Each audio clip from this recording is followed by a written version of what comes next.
Halo teman, gagal bayar Shopee Paylater dan es pinjam masih aman di tahun 2025. Ini alasannya.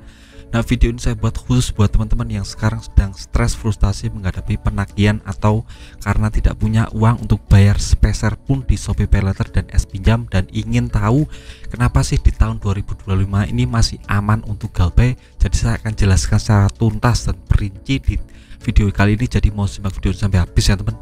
Yang pertama, kita harus tahu jika Shopee Paylater dan es pinjam itu adalah produk Shopee, yang mana itu adalah pinjaman online legal, yang artinya pinjaman online legal itu tunduk dan patuh pada aturan OJK. Jadi tidak sewenang-wenang sendiri, ada SOP penagihan, ada kriteria yang harus mereka berikan kepada OJK, karena ya mereka harus tunduk dan patuh pada aturan OJK.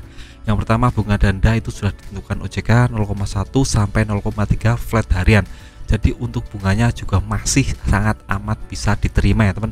Terus untuk penagihannya juga harus sesuai dengan aturan OJK, sesuai dengan SOP-nya. Jadi tidak boleh menagih secara intimidatif, tidak boleh menagih secara kasar dengan kata-kata ancaman atau berbuat anarkis ya teman. Itu tidak boleh. Jadi tetap tenang saja, tetap santai saja, jangan takut tentang masalah ini. Kita dilindungi OJK kok. Itu yang pertama. Untuk yang kedua adalah penyebaran debt collector dari Shopee Paylater dan es pinjam ini masih tergolong sedikit sekali. Ini terkonfirmasi masih seputar di wilayah Jakarta dan Jabodetabek. Nah, untuk Jabodetabek itu sangat amat sedikit sekali ya teman. Jadi kalkulasi untuk penyebaran debt collectornya masih sangat amat sedikit. Jadi teman-teman tetap santai saja. Nah, buat teman-teman yang bingung saya akan ditagih atau tidak, teman-teman bisa tulis di kolom komentar ya teman, daerah domisili teman-teman dan nominal besarnya pinjaman teman-teman. Itu bisa menjadi indikasi apakah akan disamperin ke rumah atau tidak. Jadi ini harus sangat penting sekali ya teman. Tetap santai saja, debt collectornya masih amat sangat sedikit sekali. Tidak seperti Akulaku dan Kredivo yang penyebaran debt collectornya masih banyak sekali di seluruh Indonesia, di setiap kota ada. Tapi khusus untuk Shopee Paylater dan es pinjam sangat amat sedikit sekali. Jadi mungkin untuk prioritas penagihannya masih seputar di WA dan telepon-telepon nggak jelas saja teman. Jadi untuk yang nagih datang ke rumah itu sangat amat sedikit sekali, jadi tetap santai saja.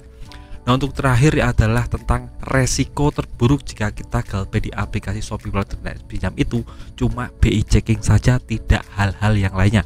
Misalnya teman-teman bingung apakah nanti kalau kan saya GalPay akan dipenjara, itu tidak akan mungkin. Apakah nanti kalau saya GalPay akan kena sanksi yang lainnya, atau mungkin akan sita aset dan hal yang lainnya, itu tidak akan pernah bisa ya teman. Karena ini cuma masalah pinjaman online yang kita jaminkan cuma KTP saja, tidak hal-hal yang lain. Jadi 100% kita aman dari penagihan atau penyitaan aset atau malah dipenjara. Pidana hukum itu tidak akan pernah, karena ini masuknya ke ranah perdata bukan pidana. Jadi kita bisa aman 100%. Jadi saya tegaskan di sini, untuk yang GalPay aplikasi Shopee Paylater dan es pinjam itu masih aman di tahun 2025, karena aturan OJK masih pakai aturan yang lama, belum ada aturan baru yang menyangkut tentang pinjaman online yang lebih ketat lagi. Jadi tetap santai saja, jangan pernah takut tentang masalah ini. Nah, buat teman-teman yang kuat mentalnya sedang lemah atau malah sedang frustasi, coba tonton video-video saya yang lain untuk penguatan mental teman-teman agar lebih kuat lagi, lebih bisa untuk bersemangat dalam hidup, dan jangan ngelokro tentang hari ini. Tetap semangat dan terus berpikir positif.